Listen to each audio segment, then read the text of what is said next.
আমাদেরকে সবচেয়ে ভালোবাসেন আমাদের রব আল্লাহ।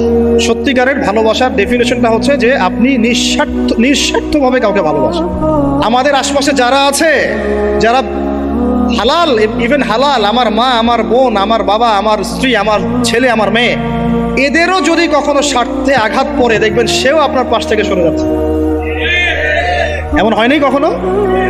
আপনার বন্ধু, আপনার ব্যবসার পার্টনার, আপনার বস, আপনার কলিগ, ওদের স্বার্থে আঘাত হলে ওরাও সরে যাচ্ছে পাশ থেকে। জিগরি দোষ সরে গেল পাশ থেকে, হয় না এমন?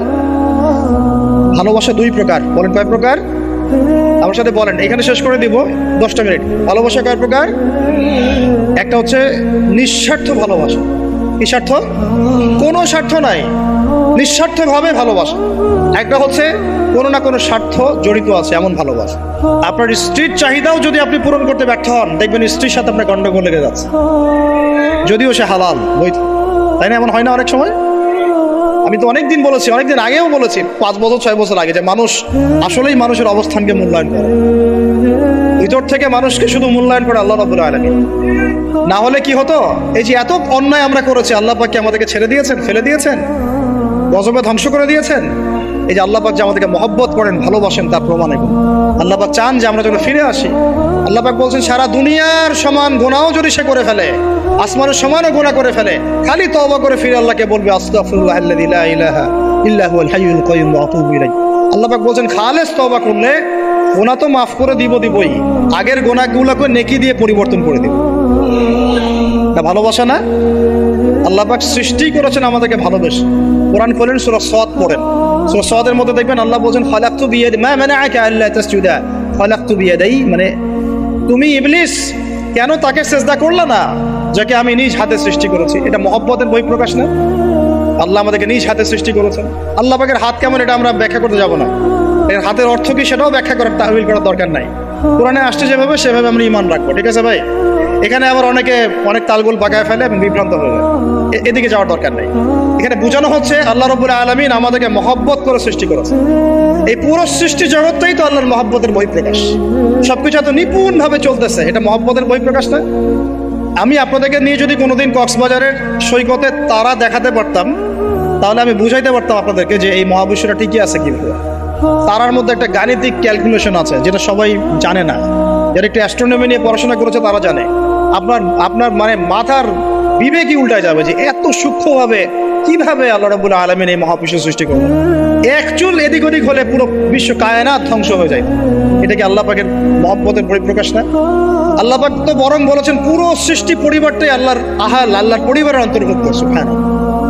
এমনকি আল্লাহ পাক আমাদেরকে বলেছেন, তোমরা জমিনবাসীর সবার উপর রহম করো। ইরহামু মান ফিল আরদ ইয়ারহামুকুম মান ফিস সামা। তোমরা সবার উপর রহম করো, দয়া করো। দয়া, রহম, এটা তো মহব্বতের একটা অংশ। তোমরা সবার উপর দয়া করো, রহম করো, মহব্বত করো। এটা কি হবে? তাহলে আল্লাহ পাক আসমানে যিনি আছেন, আল্লাহ পাক তোমাদের উপর রহম করবে। আমরা সেই মহান সত্তার ভালোবাসার থেকে বের হয়ে হারাম এই যৌন ভালোবাসার দিকে যাওয়ার চেষ্টা করছি। আসলে এটা ভালোবাসা না, যৌনতা। এর দিকে যাওয়ার জন্য এইসব করছি। আল্লাহ পাক আমাদেরকে মাফ করে যেন হেদায়েত দান করে। আল্লাহ পাক কত ভালোবাসেন এটা নিয়ে বলতে গেলে আজকে রাত শেষ হবে। দেখেন, আল্লাহ রাব্বুল আলামিন আদম আলাইহিস সালামকে সৃষ্টি করেছেন, করে সমস্ত নাম শিক্ষা দিয়েছেন। নাম মানে হলো ইলম। নাম মানে কি? ভালো না বাসলে আল্লাহ পাক কাউকে সবচেয়ে সেরা কিছু দান করেন। সূরা 3 আল্লাহ পাক কি বলেছেন? ওয়া তিন ওয়া যাইতুন, এগুলো শপথ করে, লাকাদ খালাকনাল ইনসানা ফি আহসানি তাকওয়িম। মানুষকে সবচেয়ে শ্রেষ্ঠ কাঠামো আল্লাহ পাক দিয়েছেন, দেন নাই? কাউকে যদি মহব্বত না করা হয়, তাকে আপনি সবচেয়ে সেরাটা কি দিতে পারবেন? আল্লাহ পাক আমাদেরকে মহব্বত করেন, ভালোবাসেন, এবং আল্লাহ চান আমরাও যেন তাকে মহব্বত করি, তাকে ভালোবাসি। এবং আমরা যদি কাউকে ভালোবাসি, আল্লাহর জন্য ভালোবাসবো। কাউকে ঘৃণা করি, আল্লাহর জন্য ঘৃণা করবো। মহব্বত আল্লাহর জন্য, ঘৃণাও কার জন্য? আল্লাহর জন্য। আল্লাহ পাক সমস্ত ইলম শিক্ষা দিলেন। এটা কি ভালোবাসার বহিঃপ্রকাশ না? নূহ আলাইহিস সালামের কওম দীর্ঘদিন আল্লাহর কথা শুনে না। আল্লাহ পাক সবর করলেন, ধৈর্য ধরলেন, গজব দিলেন না, শেষ পর্যায়ে গিয়ে আযাব দিয়েছেন। এই যে আল্লাহ পাক সুযোগ দেন, সময় দেন, এটাকে আল্লাহ পাকের ভালোবাসা, দয়া না? এরকম প্রত্যেকটা কওমের ক্ষেত্রে হয়েছে।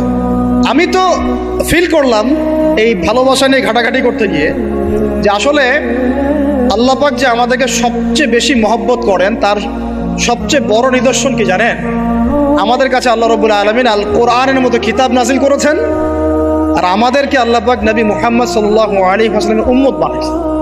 আল্লাহ পাক যে নবী মুহাম্মদ সাল্লাল্লাহু আলাইহি ওয়াসাল্লামকে এই দুনিয়াতে পাঠিয়েছেন না, এটাই সবচেয়ে বড় মহব্বত, সবচেয়ে বড় রহমত। কারণ তার সুন্নতে এমন কিছু নাই যেটা আপনি খুঁজে পাবেন না। আর তিনি আমাদেরকে যে মহব্বত করতেন, মুহাম্মদ সাল্লাল্লাহু আলাইহি ওয়াসাল্লাম আমাদেরকে যে মহব্বত করতেন, তিনি আমাদেরকে বলতেন যে আমরা তার ভাই। আমরা তার কি ভাই? মানে কি মায়ের পেটের ভাই? এটা বোঝানো হয় না। একটা হাদিসে তিনি বলেছেন আমি তো পিতৃতুল্য। তার মানে কি সত্যি সত্যি বাবা সন্তানের সম্পর্ক? রুহানি পিতা। তিনি কি ইমাম নন? তিনি ইমাম, তিনি নেতা, তিনি আমাদের শিক্ষক, তিনি নবী। তো তিনি আমাদেরকে যে মহব্বত করতেন, তিনি একদিন বলছিলেন সাহাবীদের সামনে, কাশ আমি যদি আমার ভাইদেরকে দেখতে পেতাম। সাহাবীরা বলছেন, ইয়া রাসূলুল্লাহ, আমরা কি আপনার ভাই না?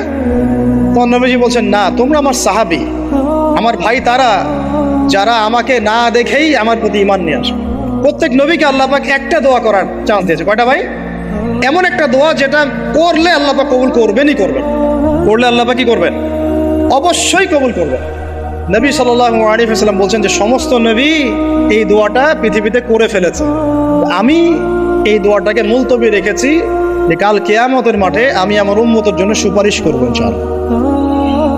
এবং নবী সাল্লাল্লাহু আলাইহি ওয়াসাল্লামের সুপারিশে বহু কবিরা গুনাহগার মুসলমান যারা জাহান্নামের ফয়সালা হয়ে গেছে, তাদেরকে আল্লাহ পাক কিছুটা শাস্তি ভোগ করালে হলেও আবার জান্নাতে নিয়ে আসবেন। তিনি আমাদেরকে মহব্বত করেন না? করতেন না? চিন্তা করে তাহলে আমরা তার দিনকে কি মহব্বত করলাম, আমরা তার হুকুম হাকামের বিধিবিধান সুন্নতে কি মহব্বত করলাম, চিন্তা করেন। একটা হাদিসে নবীজি স্পষ্ট করে বলছেন এটা আমাদের জন্য একটা কষ্টি পাথর। এটা একটা কি কষ্টি পাথর। তিনি বলছেন, লা ইউমিনু আহাদুকুম, তোমাদের মধ্যে কেউ মুমিন হইতে পারবে না। কি হইতে পারবে না? মানে প্রকৃত মুমিন হইতেই পারবে না তোমরা। এ আমার উম্মত, তোমাদের মধ্যে কেউ প্রকৃত মুমিন হইতেই পারবে না যতক্ষণ না হাত্তা আকুনা আহাব্বা ইলাইহি মিন ওয়ালিদিহি ওয়ালাদিহি ওয়ান নাসি আজমাইন, যতক্ষণ না আমি মুহাম্মদ সাল্লাল্লাহু আলাইহি ওয়াসাল্লাম তোমাদের কাছে নিজের কি সন্তান, নিজের বাবা মা এবং সমস্ত মানব জাতির থেকে বেশি প্রিয় না হচ্ছে। আর এটা আবার বলি, নবীজি বলছেন কেউ ততক্ষণ পর্যন্ত প্রকৃত মুমিন হতে পারবে না যতক্ষণ না আমি মুহাম্মদ সাল্লাল্লাহু আলাইহি ওয়াসাল্লাম তার কাছে তার সন্তান, তার পিতা, এমনকি সমস্ত মানব জাতি থেকে বেশি প্রিয় না হচ্ছে। আমরা যারা আগামীকালকে এইটার প্রিপারেশন নিয়েছি, আসলে কি আমাদের কাছে নবী প্রিয় বেশি না আমাদের দুনিয়ার স্বার্থ বেশি প্রিয়? যারা এগুলো করবে তাদের কাছে কি সত্যি নবী প্রিয়? তাহলে তারা করতে পারতো না। যদি নবী আমাদের কাছে সবচেয়ে বেশি প্রিয় না হয়, আমরা মুমিন হতে পারছি না। আর যাদের কাছে নবী প্রিয় তারা কখনো এমন হারাম কাজে যেতে পারবে না। যারা যাচ্ছে তারা কখনোই নবীকে ভালোবাসে না।